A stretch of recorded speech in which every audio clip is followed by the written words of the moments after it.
এই মাটির নিচেই রয়েছে আরে একটা পৃথিবী, আর তার রাস্তা রয়েছে ভারতের একটা গুহার ভেতরে। অজন্তা ইলোরা গুহার নাম শুনেছেন অনেকেই, গেছেনও অনেকে। কিন্তু এখানেই রয়েছে এমন এক রহস্যময় এলাকা যা কিভাবে তৈরি হলো তা তাবর তাবর বিজ্ঞানীরা এখনো খুঁজে পাননি।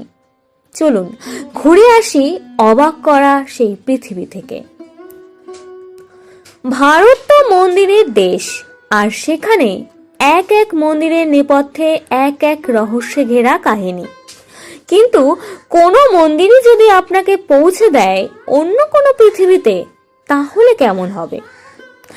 মন্দিরের ঠিক নিচ বরাবর এক অদ্ভুত গুহা, আর সেটাই নাকি পৌঁছে দেয় একেবারে অন্য শহরে।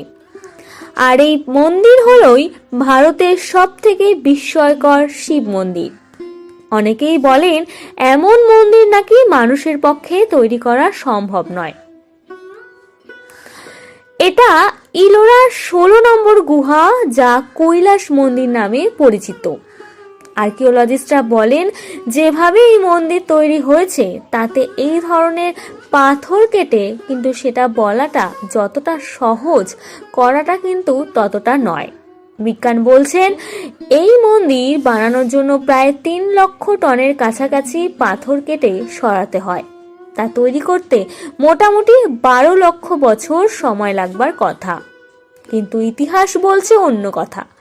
কৈলাস মন্দির মাত্র 18 বছরের নির্মাণ করা হয়েছিল। প্রচলিত আছে রাষ্ট্রকূট রাজা প্রথম কৃষ্ণের সময় 756 খ্রিস্টাব্দের থেকে 773 খ্রিস্টাব্দ পর্যন্ত এই 18 বছরের মধ্যেই মন্দিরটি নির্মাণ করেছিলেন। অর্থাৎ 18 বছরে 3 লক্ষ টন পাথর কাটা হয়, যা অস্বাভাবিক বলেই মনে করছেন বিশেষজ্ঞরা। প্রশ্ন ওঠে, শুধুমাত্র ছেনি হাতুড়ি দিয়ে পাথর কেটে কিভাবে এত তাড়াতাড়ি নির্মাণ করা সম্ভব? তাই তো অনেকেই বলেন মানুষ নয়, ভিনগ্রহীরা নাকি এসে বানিয়ে গেছিল এই মন্দির। শুধুমাত্র ছেনি হাতুড়ি দিয়ে পাথর কেটে কিভাবে এত তাড়াতাড়ি নির্মাণ করা সম্ভব এমন অদ্ভুত মন্দির? এদিকে তখন ক্রেন বা কোনো আধুনিক যন্ত্রপাতিও ছিল না। এর থেকে বের হওয়া পথ কোথায় নিয়ে যায়? সত্যি কি এর সঙ্গে অন্য কোনো পৃথিবীর যোগ আছে? এই মন্দির ঔরঙ্গজেব 1000 সৈন্য প্রায় 3 বছর ধরে মন্দির ভাঙার চেষ্টা করেন, কিন্তু সেটাও ব্যর্থ হন। মানুষের তৈরি মন্দির মানুষই ভাঙতে পারেনি, তাহলে কারা করেছিল এই মন্দির? স্বয়ং ঈশ্বর নাকি ভিনগ্রহীরা? সাধারণত কোনো পাথরের গুহা খনন হয় বাইরে থেকে ভেতরের দিকে। এই কঠিন এবং জটিল পদ্ধতিটাকে বলা হয় কাটিং মনোলিথ পদ্ধতি।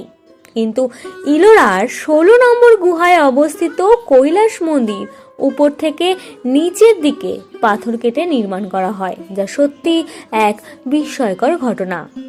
প্রথমে পাথরগুলি ওপর থেকে কাটা শুরু হয় এবং মাঝখানে এক বিরাট আয়তকার পাথরের চারিদিকে 110 ফুট গভীর গর্ত করা হয়।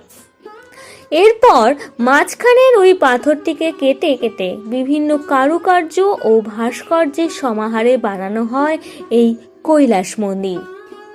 জিওলজিস্টদের মতে মন্দিরের নিচে আছে এক ভূমিগত গুহা, যেখানে যাওয়ার রাস্তা সাধারণ মানুষের জন্য এখন বন্ধ। আর ঠিক এই দরজার পিছনে আছে একটি সুড়ঙ্গ পথ, যেটি অনুসরণ করে মানুষ একটি ভূগর্ভস্থ শহরে পৌঁছে যেতে পারেন। তবে সেখানে যাওয়া সকলের বারণ। এরকমই সব অজানা তথ্য জানতে অবশ্যই চ্যানেলটিকে সাবস্ক্রাইব করুন, এবং আজকের ভিডিওটি যদি ভালো লেগে থাকে তাহলে লাইক, শেয়ার এবং আপনার গুরুত্বপূর্ণ মতামত কমেন্ট করে জানান। ধন্যবাদ।